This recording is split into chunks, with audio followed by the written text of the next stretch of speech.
Hi, everyone. I'm here in Waukesha County, Wisconsin, the home of Brad Schimel, who actually just lost his race to become a conservative justice on the Wisconsin State Supreme Court. Now, this may not seem like a big deal, and we'll talk a little bit about why or whether it actually is a big deal, because national media right now is abuzz with conclusions suggesting this is a major blow to Elon Musk, who poured a lot of money and time into this race in the closing days. We'll get into that a little bit. Now, Wisconsin obviously flipped for Trump in 2016. Almost nobody saw that coming. Went for Biden again in 2020, and then flipped again by a narrow margin for Donald Trump in 2024. Wisconsin Republicans in the 2010s had the wind at their back. They had big wins from people like Scott Walker, for example, who defeated that famous recall campaign. They felt like Wisconsin was maybe turning red, and Trump's 2016 victory bolstered those claims. But nationally, Republicans saw some setbacks during the Trump years due to the hashtag resistance, which we kind of joke about and laugh about now, the resistance that Democrats were able to mobilize against Donald Trump. There were electoral wins that came out of public backlash to Donald Trump's first term in office. Now, the sort of long view of those efforts, I think, culminated in the lawfare campaign against Donald Trump that ultimately backfired on Democrats come 2024.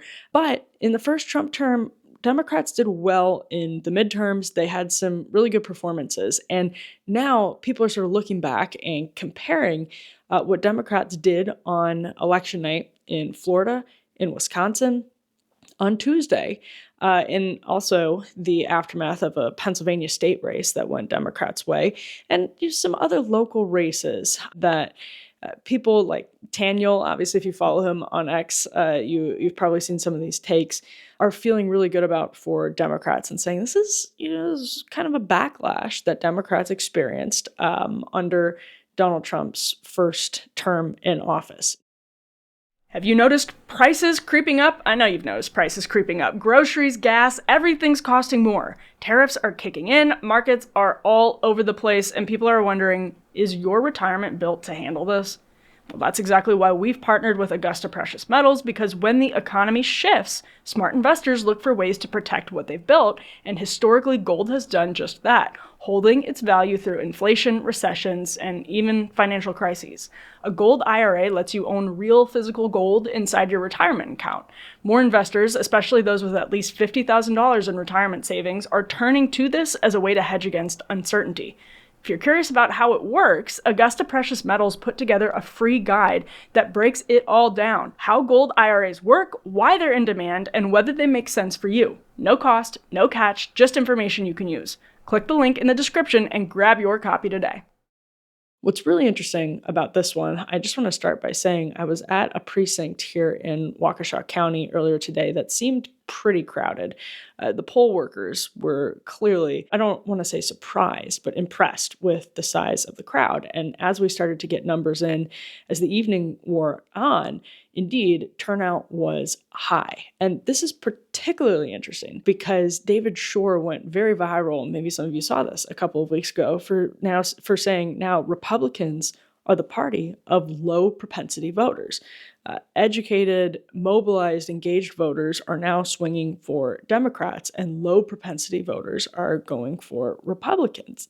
And so that's where this becomes a pretty interesting test of Elon Musk, who came in, did a little bit of what he did successfully in Pennsylvania back in November, the closing months of the 2024 campaign, and gave $1 million to people who had signed a petition against activist judges, was giving $100 out to people who had signed those petitions, was basically leveraging his massive wealth in ways that politicians or people involved in American politics maybe had previously thought to be uncouth or sort of beyond the pale or outside of the acceptable boundaries of campaign behavior. The Wisconsin Supreme Court said that what Elon Musk was doing was okay. It was challenged. They said it was okay. It is within the bounds of the law.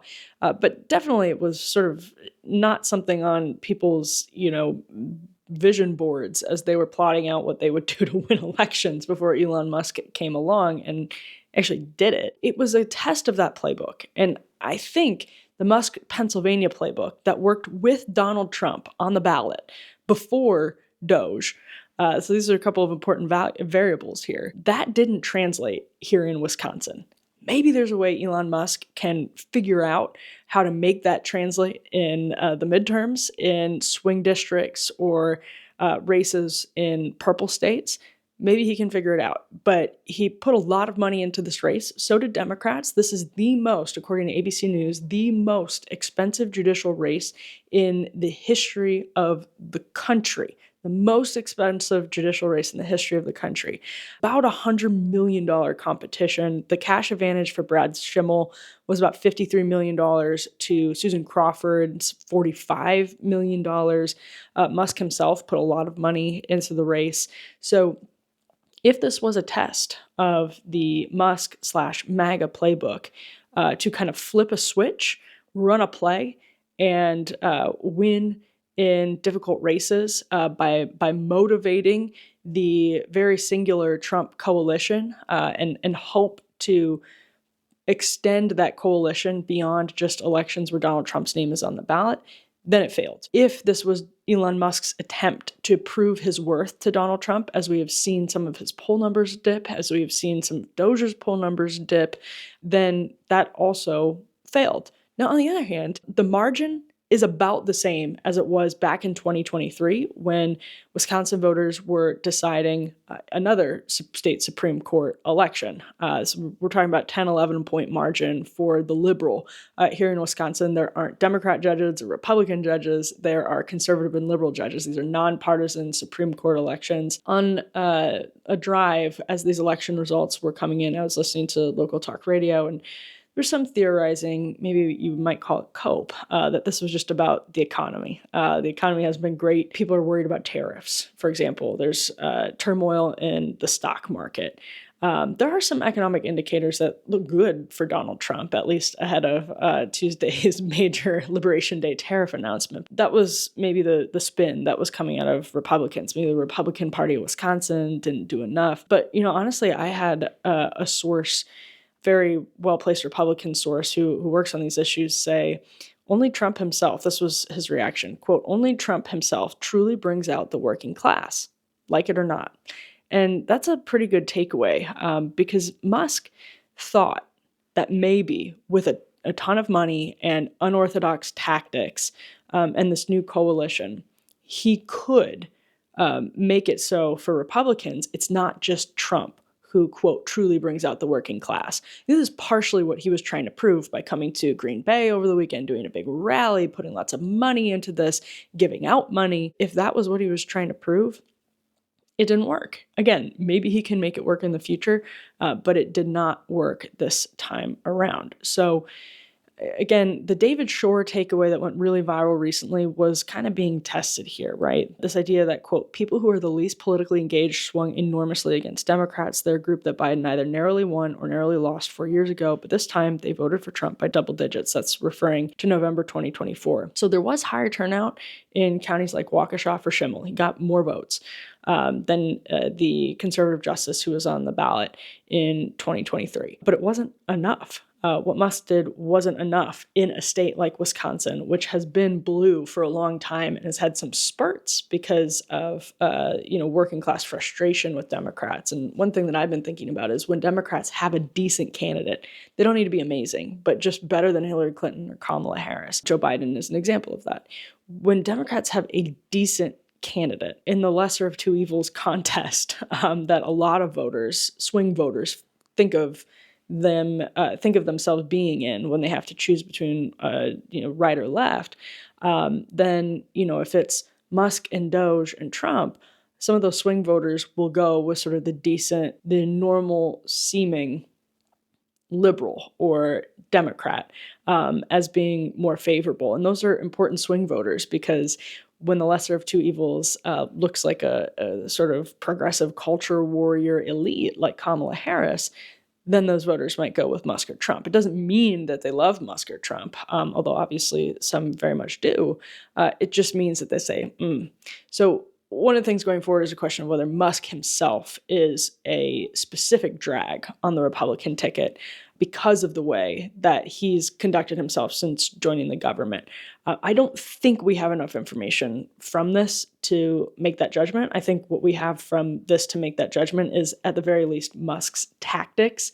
His election tactics didn't work. So I think for now, it may very well prove that Musk is a drag on the ticket. But what we definitely learned tonight is that he hasn't cracked the code to perpetuating the Trump coalition in off-cycle races and when Trump is not on the ballot. It's obviously very important right now because after the midterms, you go back into another presidential cycle. And yes, Trump is flirting with the idea of a potential third term. If he does not, his name is no longer on the ballot. I think everyone understands that doesn't translate. And this is just something that, as Republicans look to their future, they will be thinking about this, which was an early high-profile off-cycle race in a swing state with big involvement from Elon Musk himself. He was on the ground. Elon Musk said he went all in on this race by saying things like, quote, "the future of America and Western civilization were on the line." At one point, he said the entire destiny of humanity may be at stake based on this Wisconsin election. Republicans are worried about Democrats gerrymandering. Obviously, Republicans did that as well. They're worried about potential abortion questions. Democrats are worried about that as well. The left is worried about that here as well. Tesla does have a pending lawsuit to sell vehicles in the state. Wisconsin, like other states, has a law that says only third-party dealerships can do that. So it's not impossible that factored into Elon Musk's calculation here. But my own take on this is that he wanted to prove his worth to Trump. He wanted to prove his worth to Republicans and that, and really to politics, to the Beltway, that he had figured something out, and he's going to have to take that elsewhere if he wants to prove that point. So thanks for tuning in. Make sure to subscribe on YouTube, wherever you download your podcasts. And if you go to undercurrents.tv, you can join our community, which means you get a weekly email from me. You get an email to communicate with me and the team, and you get, of course, premium paywalled episodes of the show for subscribers only. Thank you so much for tuning in. We'll see you back here with more soon.